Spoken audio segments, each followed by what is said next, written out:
ආයිබෝවන් අද මේ විමසා බැලීමෙන් කතා කරන්නේ ගොඩක් දෙනෙක් බලාපොරොත්තු වෙමින් ඉන්න රජයේ අංශයේ සුරක්ෂිත රැකියා අවස්ථාවන් කීපයක් ගැනයි. ජාතික අධ්‍යාපන ආයතනය එමත් නැත්නම් අපි කවුරුත් දන්නේ NIE කියන්නේ ලංකාවේ අධ්‍යාපන ක්‍රමයේම හදවත වගේ. ඉතින් මේ වගේ දැවන්ත ආයතනයක අලුතින්ම ඇති වෙලා තියෙන රැකියා පුරප්පාඩු ගැන තමයි අද අපි මේ විදිහට සවිස්තරාත්මකව පැහැදිලි කරන්නේ. රාජ්‍ය සේවයට එකතු වෙන්න බලාපොරොත්තු වෙන ඉන්න අයට මේක ඇත්තටම කදිම අවස්ථාවක්. රුපියල් 58400ක්. ඇත්තටම මේක නිකන් ඉලක්කමක් නෙමෙයි. මේ රැකියාවල ආරම්භක මාසික වැටුප තමයි මේ. අද තියෙන ආර්ථික තත්ත්වයත් එක්ක බලද්දී මූල්‍යමය සුරක්ෂිතභාවය කියන්නේ අපිට අත්‍යවශ්‍යම දෙයක් නේ.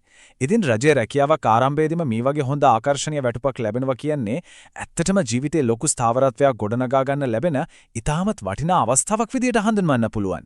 ඉතින් කොහොමද මේ රුපියල් 58300 හැදෙන්නේ? මේක ඇත්තටම කොටස් දෙකක එකටුවක්. මූලික වැටුප විදියට රුපියල් 40500කුත් ඒකට අමතරව ජීවන වියදම් දීමනාව විදියට රුපියල් 18800කුත් එකතු වෙලා තමයි මේ සම්පූර්ණ මුදල හැදෙන්නේ. ඒ වගේම මෙතනදී අමතක නොකළ යුතුම තවත් විශේෂ කාරණයක් තියෙනවා. මේවා කොන්ට්‍රාක්ට් පදනමේ තනතුරු උනත් සේවක අර්ථසාධක අරමුදල, ඒ කියන්නේ EPF සහ සේවක භාරකාර අරමුදල එමත් නැත්නම් ETF කියන ප්‍රතිලාභ දෙකම මේ රැකියාවට හිමි වෙනවා. ඒක අනාගතය වෙනුවෙන් කරන ලොකු ආයෝජනයක්. දැන් අපි බලමු හරියටම මොනවද මේ තියෙන පුරප්පාඩු කියලා. ප්‍රධාන වශයෙන් තනතුරු දෙකකට තමයි මෙතනදී බඳවා ගැනීම කරන්නේ. පළවෙනි එක කාර්යාල කාර්ය සහායක තනතුර. ඒ සඳහා පුරප්පාඩු 10ක් තියෙනවා. දෙවෙනි එක කම්කරු තනතුර. ඒකට තියෙන්නේ පුරප්පාඩු 3ක් විතරයි. ඉතින් තමන්ගේ අධ්‍යාපන සුදුසුකම් වලට වඩාත්ම ගැළපෙන තනතුර තෝරාගන්න එක මෙතනදී ගොඩක් වැදගත්. පුරප්පාඩු සීමිත නිසා හරිම තනතුරට ඉල්ලුම් කළොත් තීරීපක් වෙන තියෙන ඉඩකඩ සෑහෙන්න වැඩි. හරි මේ රැකියාවලට ඉල්ලුම් කරන්න නම් මූලිකවම තියෙන්න ඕන සුදුසුකම් මොනවාද? පළවෙනි දේ තමයි අනිවාර්යයෙන්ම ශ්‍රී ලංකාවික පුරවැසියෙක් වෙන්න ඕනේ. වයස අවුරුදු 18ත් 45ත් අතර වෙන්නත් ඕනේ. ඒ වගේම රාජකාරිය හරියට කරන්න පුළුවන් හොඳ ශාරීරික සහ මානසික සෞඛ්‍යයක් වගේම යහපත් චරිතයක් තියෙන්නත් අවශ්‍යයි. තවත් එකක් මේ රැකියාවේ ස්ථිර සේවා ස්ථානය මහරගම හයි ලෙවල් පාරේ තියෙන ජාතික අධ්‍යාපන ආයතනය වුණත් හදිසි අවශ්‍යතාවයක් ආවොත් ලංකාවේ ඕනෑම තැනක සේවය කරන්න සූදානම් වෙලා ඉන්නත් ඕන. අධ්‍යාපන සුදුසුකම් ගැන කතා කරද්දී මේ තනතුරු දෙක අතර පැහැදිලි වෙනසක් දකින්න පුළුවන්.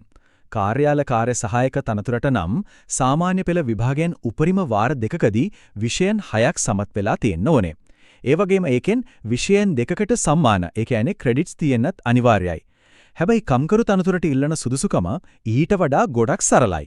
සාමාන්‍ය පෙළ විභාගයට පෙනී ඉඳලා තියෙනවා නම් විතරක් ප්‍රමාණවත්. මේ සරල කොන්දේසිය නිසා විශාල පිරිසකට මේකට අයදුම් කරන්න අවස්ථාව ලැබිලා තියෙනවා. රැකියාවට අයදුම් කරන විදිහ දැනගන්න කලින් ඔබ අනිවාර්යයෙන්ම දැනගත යුතු කරුණක් තමයි මෙවැනි රැකියා සඳහා අයදුම් කිරීමේදී ඔබ සතුව අනිවාර්යයෙන්ම ඔබේ තොරතුරු නිවැරදිව ඇතුළත් කර සකසාගත් CV එකක් සතු විය යුතු බව.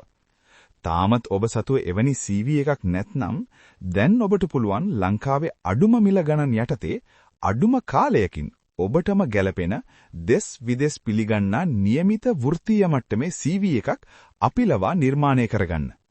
එවැනි CV එකක් ඔබටත් අවශ්‍ය නම් දැන්ම තිරේ දිස්වන අපේ WhatsApp අංකයට අදම WhatsApp පණිවිඩයක් එවන්න. හරි එහෙනම් අපි දැන් බලමු ඔබ කොහොමද මේ රැකියාවට අදාළ ආයදුම් පත්‍රය හා අනෙකුත් විස්තර ලබාගෙන හරිම විදිහට මේ රැකියාවට ආයදුම් කරන්න කියලා.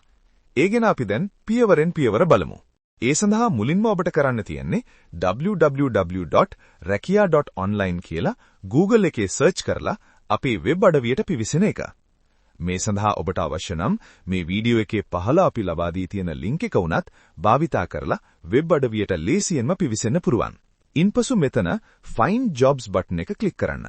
දැන් ඔබට මෙතනින් අවශ්‍ය රැකියා වර්ගය තෝරා ගන්න පුරුවන්. ඉන්පසු ඔබට කරන්න තියෙන්නේ ඔබ එදිනෙදා සාමාන්‍ය ඇමතුම් සඳහා භාවිතා කරන ඔබේ ඩයලොග්, මොබිටෙල් හෝ හච් දුරකථන අංකයක් මෙතනට ඇතුළත් කරන එක. ඉන්පසු දැන් ඔබට කරන්න තියෙන්නේ ඔබේ දුරකථන අංකයට අපි විසින් එවන කෝඩ් එක මෙතනට ඇතුළත් කරන එක. දැන් ඔබට පුරුවන් මේ රැකියාවට අදාළ සියලු විස්තර සහ රැකියා අයදුම් පත්‍රය මෙතනින් ඩවුන්ලෝඩ් කරගන්න. මේ අයුරින්ම දැන් ඔබට අපේ වෙබ් අඩවිය තුල ඇති සියලුම රැකියා අවස්ථා සඳහා වුවත් ඊටම පහසුවෙන් අයදුම් කරන්න පුරුවන්. එහෙනම් කොහොමද මේකට ආයදුම් කරන්නේ? මේක පියවර 3කින් කෙරෙන ඊටම සරල ක්‍රියාවලියක්. මුලින්ම නිල අයදුම්පත ඩවුන්ලෝඩ් කරගෙන අදාළ විස්තර හරියටම පැහැදිලිව පුරව ගන්න ඕනේ. ඊළඟට ඒකට අවශ්‍ය කරන සහතිකවල පිටපත් ටික අමුණ ගන්න. අවසාන පියවර විදිහට මේ සියල්ලම ලියාපදිංචි තැපාලෙන් යවන්නයි තියෙන්නේ. හැබැයි පොඩි දෙයක් තියෙනවා. දැනටමත් රජයේ ආයතනයක වැඩ කරන කෙනෙක් නම් අනිවාර්යයෙන්ම තමන්ගේ ආයතන ප්‍රධානියා හරහා එයාගේ අනුමැතියත් ඇතුව තමයි මේ අයදුම්පත යොමු කරන්න ඕනේ. අයදුම්පත යවද්දී අනිවාර්යෙන්ම එකතු කරන්න ඕනේ ලියකියවිලි මොනවද කියලා දැන් බලමු. පොඩි අඩුපාඩුවක් නිසා අයදුම්පතක් ප්‍රතික්ෂේප වෙනවා නම් ඒක ලොකු අපරාධයක්නේ. උප්පන්න සහතිකය, අධ්‍යාපන සහතික සහ මොනවා හරි වෘත්තීය සුදුසුකම් තියෙනවා නම් ඒ වගේ පිටපත් අනිවාර්යයෙන්ම මේකට අමුණන්න ඕනේ.